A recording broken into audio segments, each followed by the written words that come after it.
बृहस्पतिवार व्रत कथा, व्रत की विधि और व्रत के नियम। बृहस्पतिवार का व्रत करने और व्रत कथा सुनने से सारी मनोकामनाएं पूरी होती हैं। इस व्रत से धन संपत्ति की प्राप्ति होती है। जिन्हें संतान नहीं है उन्हें संतान की प्राप्ति होती है। परिवार में सुख शांति बढ़ती है। जिन लोगों का विवाह नहीं हो रहा है उनका जल्द ही विवाह हो जाता है। ऐसे जातकों की जिनकी आर्थिक स्थिति कमजोर होती है उनकी आर्थिक स्थिति में सुधार होता है।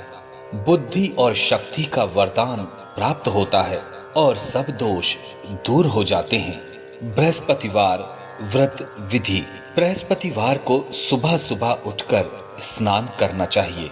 स्नान के बाद पीले रंग के वस्त्र पहने और पूजा के दौरान उन्हीं वस्त्रों को पहनकर पूजा करें। भगवान सूर्य व मां तुलसी और शालिग्राम भगवान को जल चढ़ाएं। मंदिर में भगवान विष्णु की विधिवत पूजा करें। पूजन के लिए पीली वस्तुओं का प्रयोग करें, जैसे पीले फूल, चने की दाल, पीली मिठाई, पीले चावल और हल्दी। इसके बाद केले के पेड़ के तने पर चने की दाल के साथ पूजा की जाती है। केले के पेड़ में हल्दी युक्त जल चढ़ाएं। केले के पेड़ की जड़ों में चने की दाल के साथ ही मुनक्के भी चढ़ाएं।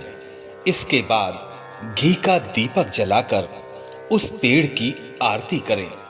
केले के पेड़ के पास ही बैठकर व्रत कथा का भी पाठ करें। व्रत के दौरान पूरे दिन उपवास रखा जाता है। दिन में एक बार सूर्य ढलने के बाद भोजन किया जा सकता है। भोजन में पीली वस्तुएं खाएं तो अच्छा रहेगा, लेकिन गलती से भी नमक का प्रयोग ना करें। प्रसाद के रूप में केला, जिसको अत्यंत शुभ माना जाता है, लेकिन व्रत रखने वाले को इस दिन केला नहीं खाना चाहिए। केले को दान में दें। पूजा के बाद बृहस्पति देव की कथा सुनना आवश्यक है। कहते हैं बिना कथा सुने व्रत संपूर्ण नहीं माना जाता और उसका पूर्ण फल नहीं मिलता। बृहस्पतिवार की पूजा करने के लिए इन मंत्रों का उच्चारण करें। ओम ब्रह्म बृहस्पताय नमः, या विष्णु जी का अत्यंत प्रचलित मंत्र है शांताकारं भुजगशयनं पद्मनाभं सुरेशं विश्वाधारं गगनसदृशं मेघवर्णं शुभांगं लक्ष्मीकान्तं कमलनयनं योगिर्विदान गम्यं वंदे विष्णु भवहरणं सर्वलोकनाथम। व्रत कथा। प्राचीन काल में एक प्रतापी राजा था। वह अत्यंत दानवीर था। वह हर बृहस्पतिवार को व्रत रखता था और गरीबों को दान देता था। लेकिन राजा की रानी को यह बात पसंद नहीं थी। वह ना तो व्रत रखती थी और ना ही दान करने देती थी। एक दिन राजा शिकार करने जंगल निकला। रानी अपनी दासी के साथ घर पर ही थी। उसी समय गुरु बृहस्पति देव साधु का रूप धारण कर राजा के दरवाजे पर भिक्षा मांगने आए, लेकिन रानी ने साधु को भिक्षा देने की बजाय टाल दिया। साधु ने दोबारा भिक्षा मांगी। रानी ने फिर काम बताकर कहा कि कुछ देर बाद आना। साधु ने कुछ देर बाद फिर भिक्षा मांगी। इस पर रानी नाराज हो गई और कहा कि मैं इस दान और पुण्य से तंग आ गई हूं। आप कोई ऐसा उपाय बताएं जिससे मुझे इस कष्ट से मुक्ति मिल जाए। गुरु बृहस्पति ने कहा कि अगर तुम ऐसा ही चाहती हो तो जैसा मैं बताता हूं तुम वैसा ही करना। गुरुवार के दिन तुम घर को गोबर से लीपना, अपने केशों को पीली मिट्टी से धोना, केशों को धोते समय स्नान करना, राजा से हजामत बनाने के कहना, भोजन में मांस मदिरा खाना, कपड़ा धोबी के यहां धुलने डालना। इस प्रकार 7 बृहस्पतिवार करने से तुम्हारा समस्त धन नष्ट हो जाएगा। इतना कहकर साधु रूपी बृहस्पति देव अंतर ध्यान हो गए। साधु ने जैसा बताया था रानी वैसा ही करने लगी। 3 गुरुवार बीतते ही रानी राजा की समस्त संपत्ति नष्ट हो गई। यहां तक कि भोजन के भी लाले पड़ गए। घर की ऐसी स्थिति देख राजा दूर देश कमाने चला गया और घर में रानी अकेली रह गई। रानी ने एक दिन अपनी बहन के पास अपनी दासी को भेजा और कहा कि वहां से कुछ मांग कर लाओ जिससे घर का गुजारा चल सके। उस दिन गुरुवार था और रानी की बहन बृहस्पति व्रत कथा सुन रही थी। रानी की दासी वहां पहुंचकर रानी को सारी व्यथा सुनाती है, लेकिन रानी की बहन ने कोई जवाब नहीं दिया। ऐसा देखकर रानी की दासी वहां रुके बिना ही वापस चली आई। दासी ने रानी को सारी बात बताई और कहा, आपकी बहन ने किसी प्रकार की मदद नहीं की।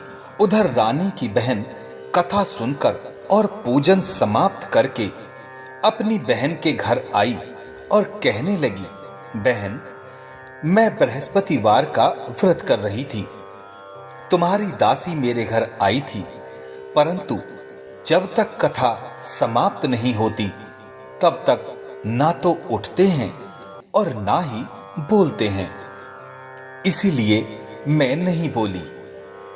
कहो, दासी क्यों गई थी?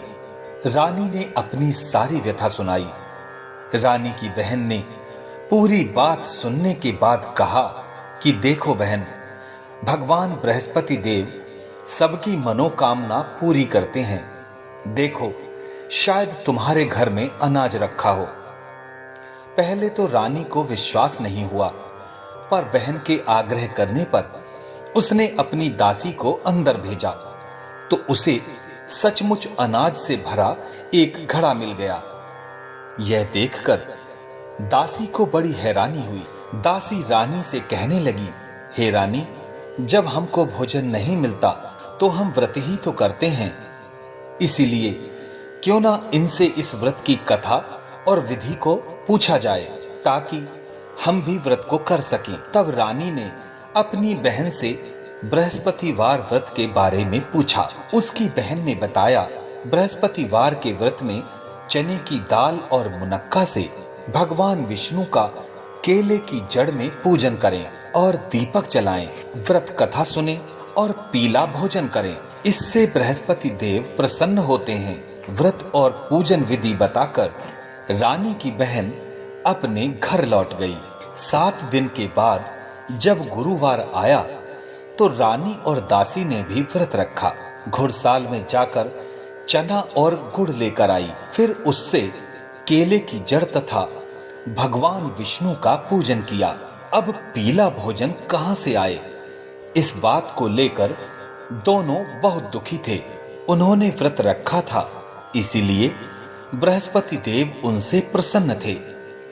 इसीलिए वे एक साधारण व्यक्ति का रूप धारण कर 2 थालों में सुंदर पीला भोजन दासी को दे गए। भोजन पाकर दासी अत्यंत प्रसन्न हुई और फिर रानी के साथ मिलकर भोजन ग्रहण किया। उसके बाद वे सभी गुरुवार को व्रत और पूजन करने लगी। बृहस्पतिवार भगवान की कृपा से उनके पास फिर से धन संपत्ति आ गई, परंतु रानी फिर से पहले की तरह आलस्य करने लगी। तब दासी बोली, देखो रानी, तुम पहले भी इस प्रकार का आलस्य करती थी। तुम्हें धन रखने में कष्ट होता था, इस कारण सभी धन नष्ट हो गया।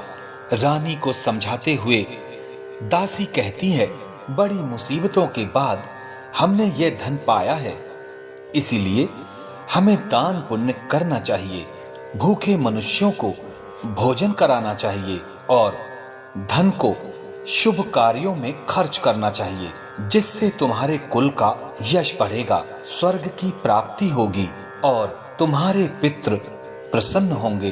दासी की बात मानकर रानी अपना धन शुभ कार्यों में खर्च करने लगी, जिससे पूरे नगर में उसका यश फैलने लगा और सारी प्रजा रानी की जय जयकार करने लगी। जैसा गुरु बृहस्पति ने उस रानी को फल दिया, ऐसा ही गुरु बृहस्पति सबको फल देंगे।